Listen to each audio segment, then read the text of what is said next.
Somewhere in a drawer that nobody else wanted, the greatest children's cartoon of its generation was quietly being assembled from parts. Ben Bockley spent 3 years at a London animation studio without winning a single commercial pitch, not one. He kept every character he designed anyway, every rejected drawing, every shelved idea, every creature that clients decided was not good enough for their product. When Cartoon Network gave him the chance to pitch his own show, he opened that drawer, looked at everything inside it, and built Elmore. What came out of that decision ran for 6 seasons, 240 episodes, cycled through 4 different versions of its main character's voice, invented a dimension specifically designed to erase mistakes from reality, went to war with its own Chinese bootleg inside an episode of children's television, ended on a freeze frame of a forgotten background character falling into oblivion, and then came back 6 years later to finish what it started. Welcome to Voidmorian. This is the full evolution of Gumball, a graveyard of rejected characters. Ben Bockley was a guy who couldn't win a pitch to save his life. Before Gumball existed, before Elmore existed, before any of it, there was just a French animator in London sitting on a pile of characters that nobody wanted. He had spent 3 years at a studio called Studio A, k.a. drawing characters for commercials, and in those 3 years, not a single one of his pitches got picked up. Not one. The clients kept passing, the characters kept getting shelved, and Bockley kept adding to this growing collection of cartoon misfits that had no home and no future. Most people would have deleted the folder. He kept everything. When Cartoon Network opened a new development studio in London in 2007, Bockley got hired. The job was simple on paper: help other artists get their pitches ready to present to the network. He sat in on meetings, gave notes, helped people sharpen their ideas, but somewhere in that process, the studio opened the floor and let its employees pitch their own stuff too. Bockley looked at that pile of rejected characters he'd been carrying around from his commercial days, and he had an idea. What if they all went to school together? The original pitch was a show about a remedial school for failed cartoon characters. The whole joke was in the premise. These were characters who had been rejected from other projects, deemed unfit for mainstream animation, and now they were stuck in this school trying to learn how to be good enough. Bockley liked the meta quality of it. He liked the sadness of it. He thought there was something honest about taking these forgotten drawings and giving them a story. The producers did not agree. They told him the concept was too sad. Children were not going to connect with a show built around failure and rejection. The whole feeling of it was off. Too dark, too self-pitying, too strange for a kids' network. But here's what saved everything. They liked the look of it. The visual language of the pitch, the way the characters were designed, the mix of different styles and shapes and textures in one space. That part worked. They told Bockley to come back with something different, but to keep the look. He left the room. Then he came straight back in. The new pitch was about a family. Same characters, same visual world, but now they were a family living in a town called Elmore, going through ordinary life together. The energy shifted from sad to warm. The premise changed from a school for rejects to a family of misfits just trying to get through the day. Daniel Leonard, who was the vice president of original series and development at Turner Broadcasting Europe, greenlit it. The show that became The Amazing World of Gumball was officially in production by 2009. What makes this origin story matter for everything that comes after is the DNA it left behind. Because Bockley built the show from characters that had already been rejected elsewhere, Elmore ended up populated by creatures who looked like they each belonged in completely different cartoons. Gumball was a 2D blue cat. Darwin was a 3D goldfish who grew legs. Their sister Anais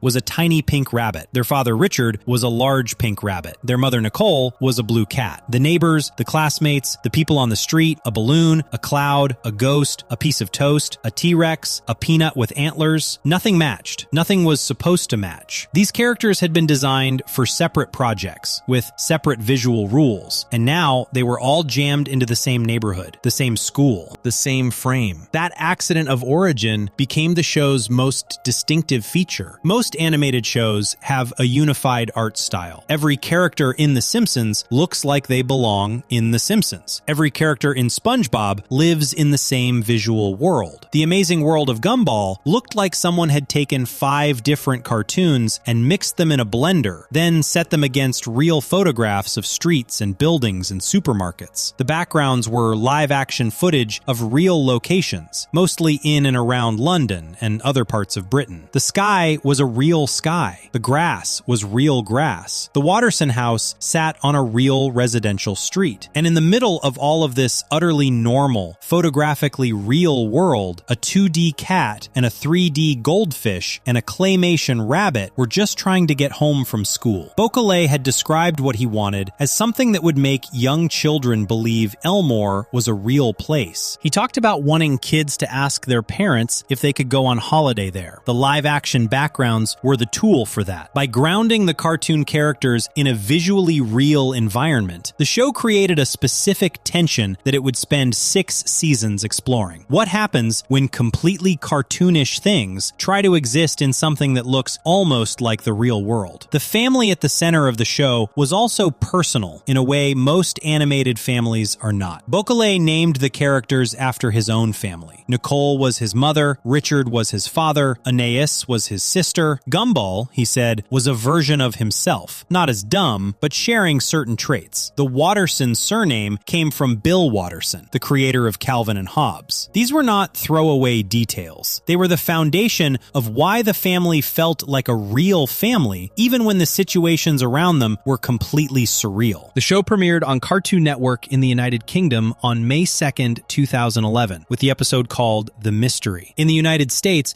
a sneak preview aired on May 3rd, followed by the official premiere on May 9th, with the episodes The DVD and The Responsible. The show had already been renewed for a second season before the first episode even aired in America. That renewal came in March 2011, 2 months before the US premiere. The network believed in it that much. Season 1 was produced in collaboration with 3 studios. Studio Soy handling the CGI work, Boulder Media in Dublin handling the 2D animation, and Dandelion Studios also contributing. The season had 36 episodes, rather than the standard 40, because 4 episodes were scrapped during production for various reasons. It aired across Cartoon Network in over 126 countries during its first 2 seasons. Cartoon Network described it as one of their most popular shows, alongside Adventure Time, Regular Show, and Steven Universe. But something important needs to be said about Season 1, because it is genuinely different from every season that came after it. The Gumball of Season 1 is a softer, more innocent version of himself. His eyes are bigger and rounder. His body moves more fluidly in some moments and more stiffly in others, because the animation was still finding its footing episode by episode. Characters like Bobbert, Leslie, and Anton had voices that changed noticeably between early and later episodes of the same season. Miss Simeon looked visually different from how she would appear in Season 2, blockier, with a different voice altogether. The show was not yet the show it was becoming. That inconsistency was not a bug. It was a natural consequence of a brand new production pipeline trying to do something that had never really been done before. Mixing 2D characters, CGI characters, claymation-style characters, stop-motion elements, and live-action photography all within the same scene was genuinely experimental. Nobody had a proven workflow for it. The team was figuring it out in real time, and you can see that figuring out process in the earlier episodes if you watch closely. What held Season 1 together despite its roughness was the world itself. Elmore was immediately strange and immediately believable. The supporting cast that filled the school halls, all those background characters from Bocalé's old commercial pitches, gave Elmore a feeling of depth and history, even when those characters had no lines and no names. There was a sense that this town had been going on before the camera arrived and would keep going after it left. That feeling, more than anything, is what made people stay. The show never explained why a cat and a goldfish were brothers. It never explained why some residents of Elmore were 2D and others were CGI and others appeared to be made of clay. It never explained the logic of a world where a cloud could be a person and a piece of toast could have feelings. It simply presented all of this as normal, as the unremarkable texture of daily life in this town, and trusted the audience to follow along without a map. That trust turned out to be completely justified. The pilot episode of The Amazing World of Gumball, which was separate from the aired series and had different character designs entirely, with Darwin appearing as a CGI character rather than 2D, and Gumball looking noticeably different, was never publicly broadcast in the traditional sense. The show that actually made it to air in 2011 was already a revised and developed version of that original concept. Gumball's voice in the pilot was provided by a different actor entirely. The series cast Logan Grove as the voice of Gumball for the first 2 seasons. All of this, the failed pitches, the remedial school concept, the family pivot, the international productions spread across the UK, Germany, and Ireland, the live-action backgrounds, the mismatched character designs, was in place before a single episode aired. The show was built on what other people had thrown away, and it turned that into something nobody had seen before. That accident of origin explains everything strange and everything wonderful about what came next. Before we move on, if you're enjoying this analysis, please consider subscribing. It helps the channel tremendously. And what came next,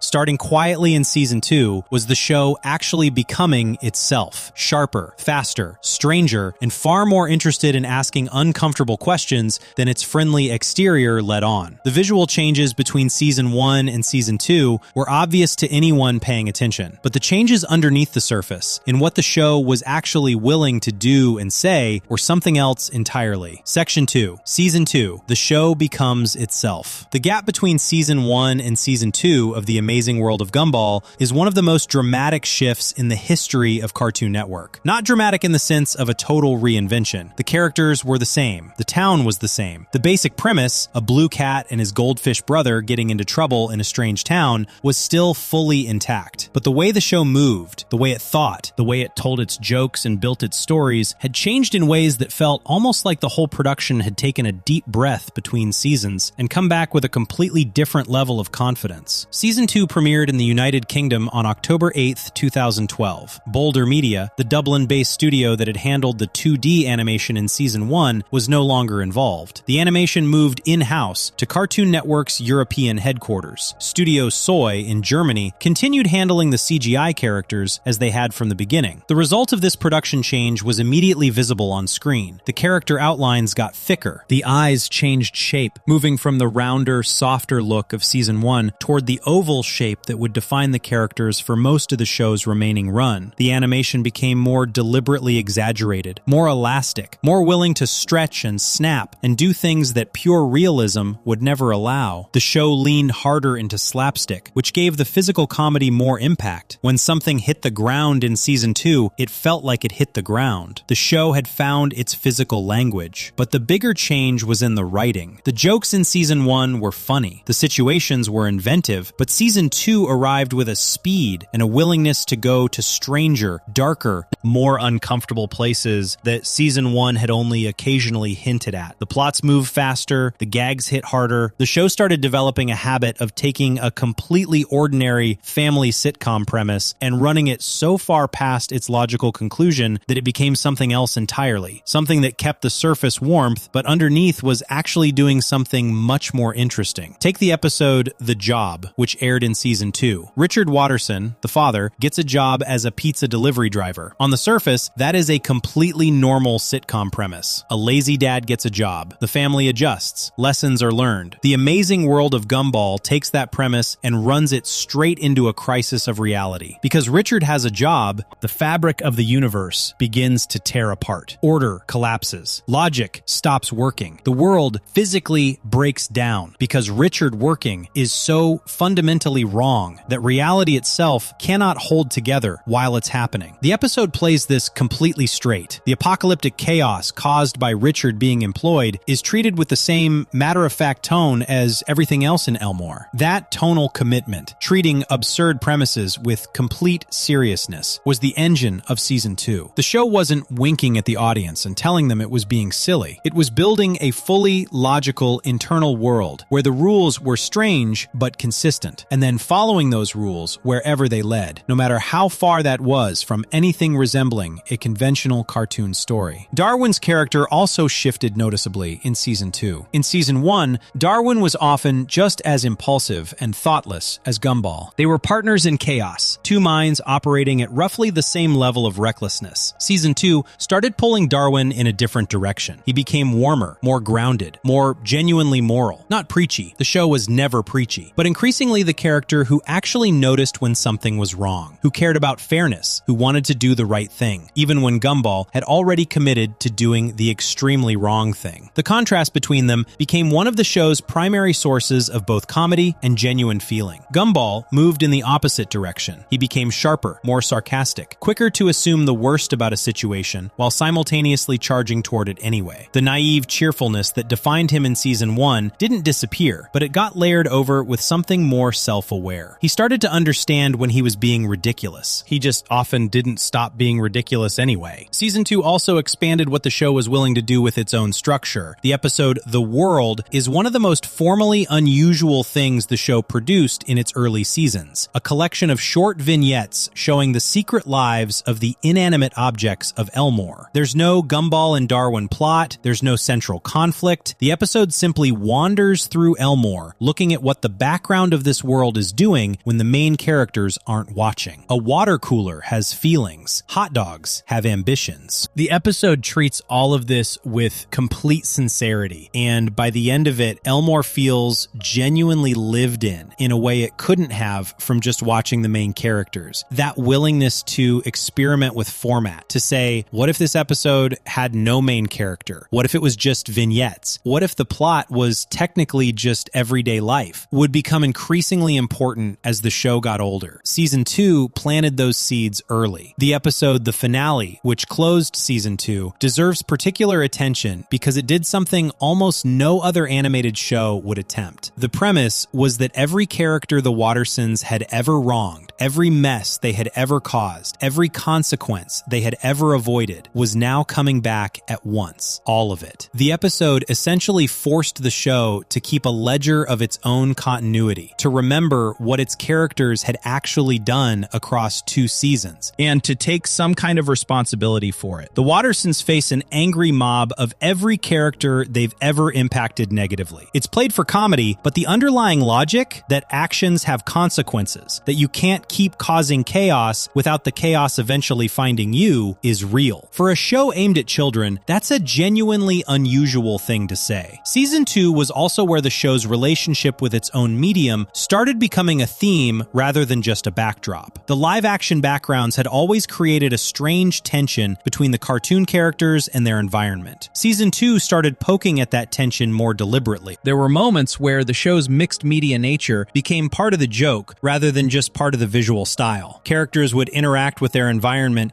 in ways that drew attention to the fact that 2D drawings and photographed streets were coexisting in the same frame. The show was starting to become aware of itself. Add this passage into Section 2 after the paragraph that ends with the words, "The show was starting to become aware of itself." The episode The Storm, which aired in Season 2, is a good example of how the show was handling emotional content by this point in its run. The premise involves Alan, the balloon character, breaking up with his girlfriend Carmen, the cactus, to be with Masami, the cloud. The social fallout of this breakup spreads through the entire school and eventually through all of Elmore, with the emotional weather of the situation literally becoming the actual weather. Masami, being a cloud, starts producing storms that physically damage the town because she is upset. The episode treats the emotional dynamics of a middle school breakup with the same seriousness it gives to anything else, which means it is funny and also genuinely honest about how large those dynamics feel when you are in the middle of them. The Storm also demonstrated something that Season 2 was developing episode by episode. The show's understanding that the background characters of Elmore were not just set decoration. Alan and Carmen and Masami all had consistent personalities, consistent histories with each other, consistent ways of being in the world. When their relationships changed, the change had weight. The audience had spent enough time with all 3 of them across Season 1 and the early episodes of Season 2 to have a genuine reaction to what was happening between them. The show had been quietly building investment in its supporting cast without announcing that it was doing so, and The Storm was the moment where that investment paid off most visibly. That depth, a bench of secondary characters with enough history and personality to carry emotional stakes, was something Season 2 built carefully, and Season 3 would rely on heavily when it needed the world of Elmore to feel real enough to be worth saving. The supporting cast also started to deepen in Season 2 in ways that mattered. Penny Fitzgerald, who was Gumball's love interest, had been largely a background presence in Season 1. Season 2 gave the relationship more texture, more comedic tension, more of the specific embarrassed energy that comes from a 12-year-old who cannot figure out how to talk to the person he likes. The show understood how that feels. It played it honestly rather than just as a running gag. Tobias, the rainbow-colored kid, became a more clearly defined character. Vain, sports-obsessed, completely convinced of his own greatness, perpetually wrong about everything. Carrie the Ghost got more presence. Leslie the Flower started developing as a character. The bench of Elmore Junior High began to feel like a real school's worth of real individuals rather than a collection of background shapes. The show was renewed for a third season in October 2012, while season 2 was still airing. That early renewal meant the production team had the security of knowing they had more time. They could start planning things rather than just executing episode by episode.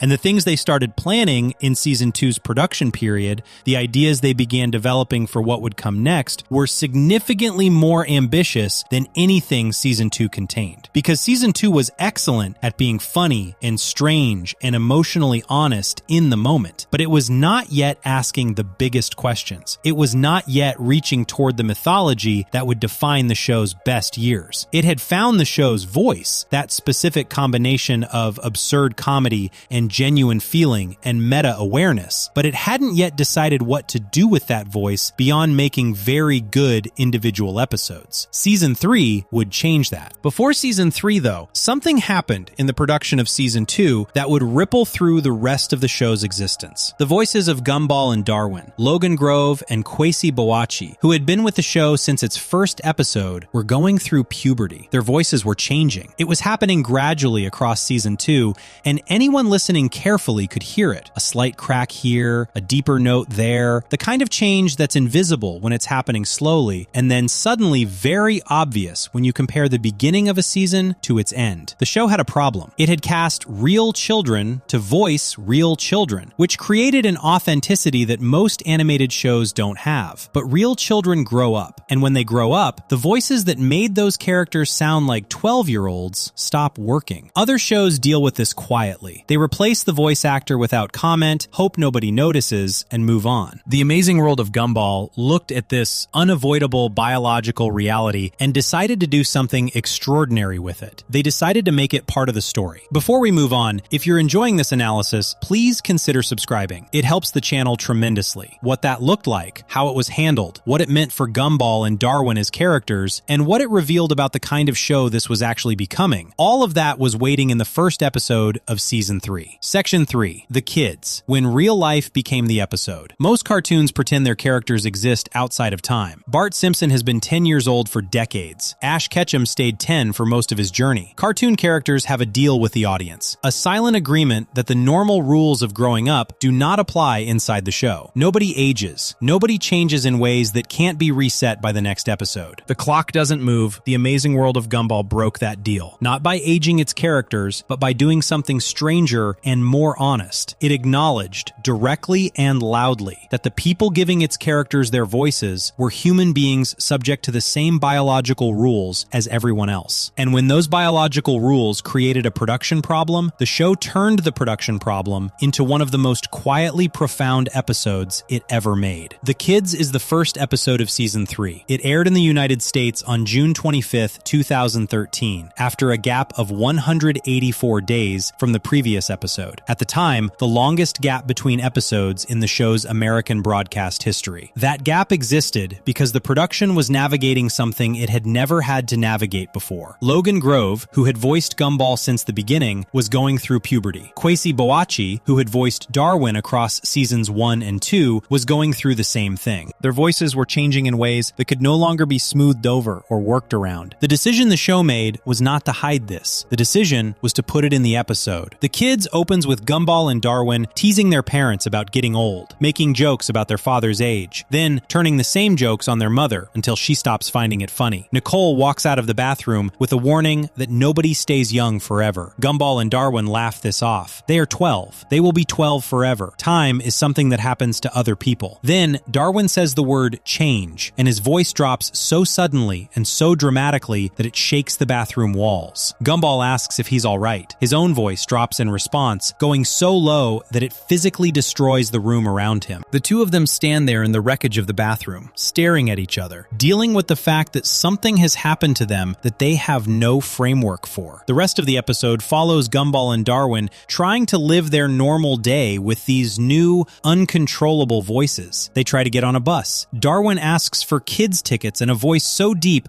that the the bus driver assumes they are fully grown adults trying to scam the children's fare, throws them off the bus, and drives away while the passengers pelt them with food. They try to call Penny. Gumball's voice crackles and shifts so unpredictably that her father assumes a strange adult is prank calling the house and responds with a threat so specific it references the movie Taken. They go to a doctor. The doctor tries to keep a straight face and fails completely, barely getting the words out between giggles. Their voices are breaking because they are growing up, and only a very small percentage of people in the world never experience this, mostly people on television. That last line is doing enormous work. The doctor is, in that moment, describing the deal that cartoon characters have with time, the deal that allows Bart Simpson to stay 10, the deal that keeps Ash Ketchum from aging. Gumball and Darwin are being told, by a character inside their own show, that they are in the small percentage of beings exempt from growing up, because they are on television. The show is looking directly at its own nature and stating it out loud in the middle of a comedy about puberty. The episode then does something even stranger. Near the end, there is a musical number called Make the Most of It. It is animated in a completely different visual style from the rest of the episode, a segment created by the French animation group CRCR, who had also animated Cartoon Network's Summer 2013 station bumpers. The style is rougher, more freeform, visually unlike anything the show had used before. In the song, Gumball and Darwin process what is happening to them, the fear that they are changing, the sadness that childhood is passing, the dawning realization that growing up is happening to them, whether they are ready for it or not. The lyrics are not abstract. They are specific and direct in the way that children are specific and direct when they are scared about something they don't understand. The emotion in the song is real, even as the situation is comedic. The show holds both of those things at the same time without letting either one cancel the other out. Then, the episode resolves in the way that only this show would resolve it. The universe resets. Gumball and Darwin's voices go back to sounding like children. The chaos of the day is undone. The doctor mentioned that only a small percentage of people, mostly TV characters, never grow up. That percentage, it turns out, includes Gumball and Darwin. The show pulls back from the edge of actual consequence and lets its characters remain 12. But here is the thing. The voices that come back are not the same voices that started the episode. Logan Grove does not return as Gumball. Kwesi Boachi does not return as Darwin. The episode ends with the universe resetting, and when it does, Jacob Hopkins is the voice of Gumball, and Terrell Ransom Jr. is the voice of Darwin. Two new, real children at an earlier stage of growing up picked up the roles at the exact moment the story said the voices had been restored. The show replaced its voice cast inside the story. The real-world necessity of recasting became the plot of the episode, and the episode used the reset as the narrative excuse to introduce the new voices so seamlessly that Gumball and Darwin simply continued existing without any visible interruption. Jacob Hopkins reportedly prepared for the role by watching season 2 episodes and muting Gumball's lines, then practicing lip-syncing the voice himself to understand the rhythm and timing that Logan Grove had established. He didn't just copy the voice, he studied the character through the voice and then found his own version of it. That kind of care is visible in the episodes that followed. Hopkins voiced Gumball for 91 episodes, more than any other actor across the show's run. The version of Gumball that most people who grew up with the show remember is his version, the slightly sharper wit, the specific way Gumball would let a sentence trail off in disbelief before committing to the next terrible decision, the quality of genuine hurt that occasionally broke through the sarcasm. All of that lived in Hopkins's performance across seasons 3 and 4. Season 3 itself, Beyond the Kids, was where the show started becoming something more than a very good cartoon. The Shell arrived in season 3. The Void arrived in season 3. The Nobody arrived in season 3. These were not standard episodes of a kid's show. They were episodes building a mythology, asking questions about identity and existence, and what it means to be a character in a story, doing so inside the structure of a family comedy aimed at children. The Void introduced the concept that the universe of Elmore had a mechanism for removing its mistakes, a dimension made of static, where things that were no longer relevant got erased from reality, characters that stopped serving a purpose, objects that had been forgotten, ideas that no longer fit. The Void consumed them and made the world forget they had ever existed. This was not a throwaway world-building detail. It became the show's central mythology, the spine around which everything else else was arranged, the thing that the final episode of the entire series would eventually return to. The Void was introduced in Season 3 as a strange and unsettling place, and it never stopped being both of those things. Its presence in the background of everything that followed gave the show a weight that was unusual for its genre. Every episode existed against the background knowledge that the universe of this show contained a force designed to erase things that were no longer interesting. For a show built from rejected characters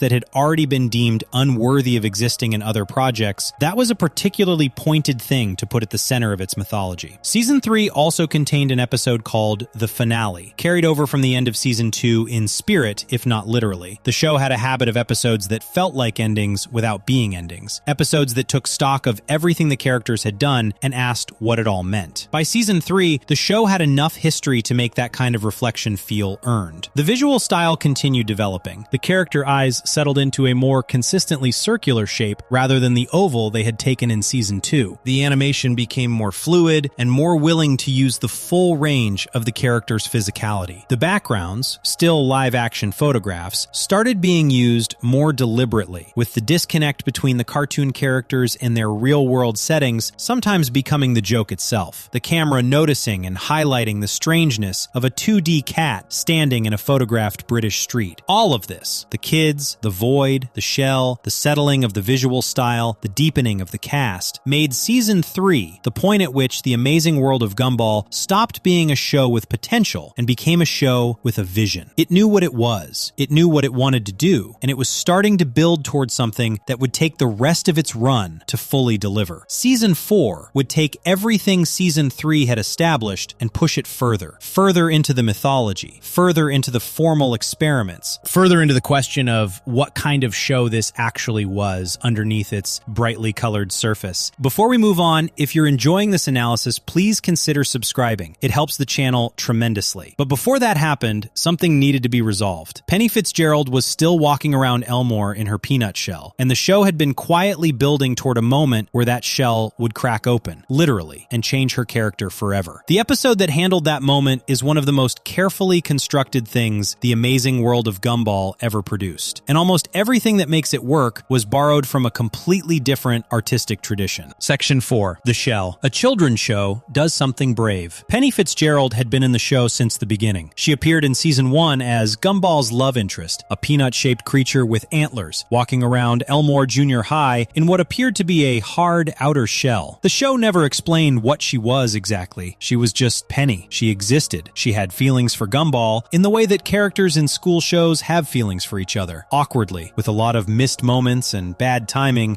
and neither person quite saying the thing they actually mean. For 2 full seasons, Penny's shell was just part of her design, a visual choice, something that made her look distinct from the other characters. The show never flagged it as significant. She was in the background of many episodes, occasionally the focus of one, always present in the margins of Gumball's story as the person he was too embarrassed to talk to correctly. Then, Season 3, Episode 20 arrived. The Shell. And everything that had seemed like a design choice turned out to have been a slow, patient setup for one of the most emotionally precise episodes a children's cartoon has ever produced. The episode begins with a school play. Gumball and Penny are performing Beauty and the Beast together. Gumball is the Beast, Penny is Belle. They reach the final scene. Penny, improvising, announces that they should kiss. Gumball freezes. He tries to lean in. He moves too fast and headbutts her instead, cracking her shell above her eye. In the dressing room, the crack spreads. Penny's shell begins to fall apart. What comes out from underneath the shell is not a peanut. Penny, without her shell, is a glowing, shape-shifting creature that can transform depending on her emotions. She can become a dragon. She can become a wolf. She can become something enormous and terrifying when she is afraid. She is nothing like what her shell suggested she was, and she knows it, and she is terrified of what Gumball will think when he sees her. Ben Bakale described the shell as Miyazaki-esque, referencing the Japanese filmmaker Hayao Miyazaki, whose movies like Spirited Away and Princess Mononoke the episode directly draws from. When Penny transforms into a dragon during the episode, the shape of it is similar to the dragon form of the character Haku from Spirited Away. When she becomes a wolf, the image references Princess Mononoke. These were deliberate choices. The visual language of Penny's transformation was borrowed from a tradition of animation that treats transformation not as a horror, but as a form of truth, a character becoming what they actually are rather than what they have been containing. Gumball chases Penny through Elmore as she runs, transforming into larger and more frightening creatures as her fear grows. He is chasing her not to stop her, but to tell her something. When he finally catches up to her, he looks at every form she takes, and he is not scared. He is not disappointed. He is speechless, but not in the way she feared. He is speechless the way someone is speechless when they see something beautiful that they didn't know how to expect. The episode ends with Penny's father, Patrick, arriving, furious at Gumball for cracking the shell in the first place. He tries to keep them apart. He plans to transfer Penny to a different school. The Watterson family rallies around Gumball. Richard, the father who is almost never useful in a crisis, steps up and gives a speech defending his son. It does not work at all, and the confrontation dissolves into the kind of gentle chaos that the show handles better than almost any other animated series. What resolves everything is not an argument or a clever plan. It is Penny walking out of the house in her true form, standing in the street, choosing to be seen. Gumball's family gathers to watch. Richard, realizing that Gumball and Penny's story echoes the exact plot of the school play they were performing when all of this started, says so out loud. Aeneas sarcastically notes that everyone had already figured that out. The episode closes with Gumball and Penny together, her shell gone, both of them having said what they actually felt without hiding behind anything. From this episode forward, Penny almost never wore her shell again. The exceptions across later seasons were either continuity errors or specific story moments. She was, from the shell onward, the glowing, shape-shifting creature she had always been underneath, present in every scene, her emotions visible in what she became, her true self no longer contained. The shell won Best Children's Series and the Children's Choice Award at the British Animation Awards in 2016. It carries a 9.4 rating on IMDb. These are measurable, documented facts, but the more important thing is what the episode actually did to the audience that watched it. The show built the shell around a very specific kind of fear that is genuinely common in real life, particularly for young people. The fear that if the people you care about see what you actually are underneath the surface, they will not like it. That the version of yourself you present to the world is the only acceptable version, and the real version, the bigger, stranger, more complicated version, is something to hide. Penny's shell was the show's way of making that fear visible, literal, something that could be cracked open in a school play and scattered across the dressing room floor. When Bocale described the episode as Miyazaki-esque, he was pointing at something specific about how Miyazaki's films handle transformation. In those films, characters do not transform into monsters because they are monstrous. They transform because they are overwhelmed, because the emotion is too large for their ordinary form to hold. Penny does exactly this. She becomes a dragon not because she is dangerous, but because she is terrified, and her fear is too enormous to stay inside the shape of a peanut. Gumball, seeing her in that form and choosing to stay, choosing to keep chasing, choosing to be honest about how he feels. The episode argues that the right response to someone showing you their overwhelming, frightening inner self is to not run away from it. For a show rated TVY7, aimed at children between 7 and 12 years old, that is a remarkably sophisticated emotional argument to make. Most children's content deals with feelings at a surface level. A character is sad, a character is happy, a character learns a lesson, and the lesson is stated clearly at the end so nobody misses it. The shell does none of that. It trusts the audience to understand what Penny's shell represented without ever explaining it. It trusts them to understand why Gumball's speechlessness is the right response without having a character explain that speechlessness can mean something other than disappointment. It treats its young audience as people, capable of sitting with something emotionally complex without needing it unwrapped for them. The episode was originally planned for Season 2, but was moved to Season 3 for production reasons. It was also the first Season 3 episode to be revealed publicly, with production beginning as early as January 2013. The fact that the show held it until Season 3 turned out to be the right call. By Season 3, the relationship between Gumball and Penny had enough history behind it that the moment in the street at the end of the episode, two kids standing across from each other, finally honest, landed with the weight of everything that had come before it. The shell also changed what Penny could be as a character going forward. Before the episode, she was largely defined by her relationship to Gumball's feelings. After it, she became someone with her own specific emotional reality. The shape-shifting ability was not played as a superpower. It was a visible emotional state. When Penny was angry, she became something terrifying. When she was happy, she glowed more brightly. When she was scared, she became enormous and uncontrollable. Her inner life was now permanently visible in her outer form, and the show used that visibility thoughtfully across the remaining seasons, not as a gimmick, but as a consistent consistent character trait that kept her grounded as an individual rather than just a love interest. Darwin, watching the events of the shell unfold, is quietly terrified for Gumball in a way that is completely consistent with who Darwin had become by season 3. He cares. He worries. He does not want Gumball to get hurt. That version of Darwin, the one who functions as the emotional conscience of the two of them, was built through season 2 and solidified in season 3, and the shell gave it something real to respond to. The supporting cast of the school reacts to Penny's reveal with the kind of mixed, imperfect, realistic range of responses that actual crowds of children might have. Some are scared, some are curious, some want to help, some just want to watch. The show doesn't present the school as uniformly accepting or uniformly cruel. People are confused and uncertain, which is the honest version of how people actually respond to something they don't understand.